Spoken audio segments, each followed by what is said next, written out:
19. Malaylık. Abdori Doktor Erkin Sıdık. Aldığı ötüş üçün başqalarını birinci orunğa qoyun. Yazğıcı Yücin Habikir mındaq degen. Haqiqiy lider başqalar üçün xizmat qılıdı, yani xalq üçün xizmat qılıdı. Xalqның ən yaxşı mənfəət üçün xizmat qılıdı. O, şundaq qılğanlıq üçünla davamlıq ammanın köңlüge yıqıb ketməydi. Hem de kişilərini təsirləndirə alışımı bəzida mümkün emas. Biroq haqiqiy liderlər özünün şəxsi şöhrətini emas, başqalarının mənfəətini özünün çıxış nöqtəsi qıldığanlığı üçün ular bədəl töləşkə razı boludu. Malaylıq doğrusida gap bolğanda, hər gözmü iqtidarsız kişilər qıldığan tövən dərəcəlik işlarni көз aldığınızğa əkilib almang. Əgər şundaq qılsınız, malaylıq doğrusida xata düşüncəyə ega bo'lib qalasiz. Malaylıq xizmat o'rni yoki iqtidor to'g'risidagi hukm emas. U pozitsiya to'g'risidagi hukm. Men sizning mulozimat sohasida ishlaydigan nachar pozitsiyalik kishilarni ko'p uchirtib baqqaningizga ishonaman. Bir xizmatchi kishilarga loyiqida xizmat qilishga unamagan vaqtdagi nachar ahvolni siz osonla payqay olasiz.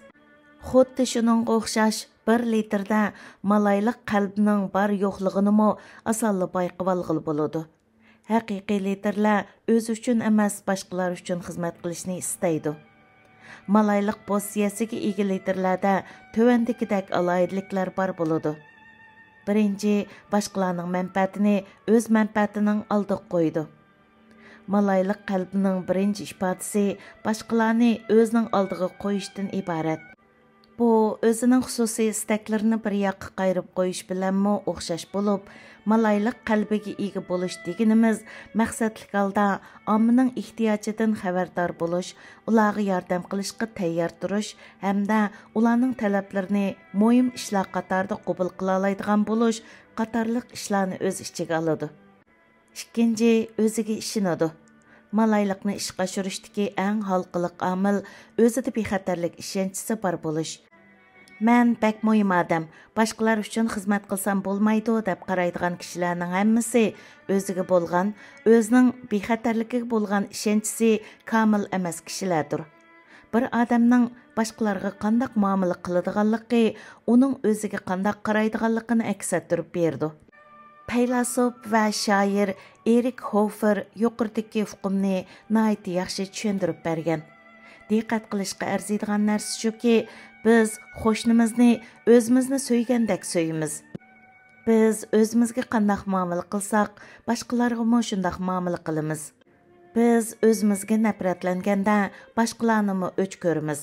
Biz o'zimizga savrchanlik qilganda, boshqalarga ham keng qo'rsoq bo'lamiz.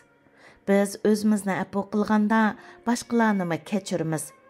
Bu dunyoni azoblaydigan masalalarni keltirib chiqaradigan narsa o'zimizga bo'lgan sevgi muhabbat emas, o'zimizga bo'lgan o'chlikdir. Boshqalarga huquq berish qonuniyatida aytilishicha, faqat bexatarlik ishonchisiga ega liderlar boshqalarga huquq berdi. Xuddi shuningga o'xshash, faqat bexatarlik ishonchisiga ega liderlar malaylықni namoyon qila oladi. Üçüncü, başqalarga xizmat qilishni o'zi boshlab berdi. Agar majburlandikan, har qanday odam boshqalar uchun xizmat qiladi. Hamda ba'zilar biror krizis bo'lganda boshqalar uchun xizmat qiladi. Biroq ulug' doilar ehtiyojni o'zi bayqaydi, fursatni o'zi ching tutadi, hamda qilgan yaxshilikni qaytarib olishni ozroqmi o'ylab qo'ymay turib, boshqalar uchun xizmat qiladi. To'rtinchi, o'z huquqiga ancha parvo qilib ketmaydi. Malaylıq qalbiga ega yoki xizmatchi liderlar xizmat yoki huquq darajasiga unchavala parvo qilib ketmaydi. Liderlik o'rni ularning o'z mas'uliyatiga bo'lgan sezgurligini texmi oshirdi. Ilova, bizning idorada bir to'p odamlar birga ishlagan vaqtimizda kimning boshliq, kimning odatli xodim ekanligini asosan asdan chiqarib qo'yamiz. Kishilarning xizmat o'rni yoki huquq darajasini asosan sezmaymiz. Ko'pincha ahvolda tovandikilar boshliqlarga muomala qilgandiki bilan selishtirganda, boshliqlar qo'l ostidagilarga yaxshiroq muomala qiladi. Xizmatchilar boshliqqa xushomat qiladigan ishlarni hargiz ko'rgili bo'lmaydi. Qo'l ostidagilar boshliqqa xushomat qiladigan ishlar bo'lib qolgandimi, boshliqlar xizmatchilarning xushomatini ozroqmi e'tiborga ilib qo'ymaydi. 5. Kuyimchanlik nuqtasidan boshqalar uchun xizmat qiladi. Malayliq boshqalardan foydalanib olish yoki o'z nomini o'stirish maqsadida vujudga kelmaydi. U boshqalarga bo'lgan kuyimchanlikdan kelib chiqadi. Sizning ta'sir doirangizning eng oxirida qanchalik keng bo'lganligini, sizning boshqalarga qanchalik kuyindiganligingiz belgilaydi. Shuning uchun liderlarning o'zi xohlab turib, boshqalar uchun xizmat qilish nihoyatda muhim. Malayliq iqtidorini o'stirish uchun mundaq ishlarni qiling. Birinchi, boshqalarga kichik yaxshiliklarni qilib turing.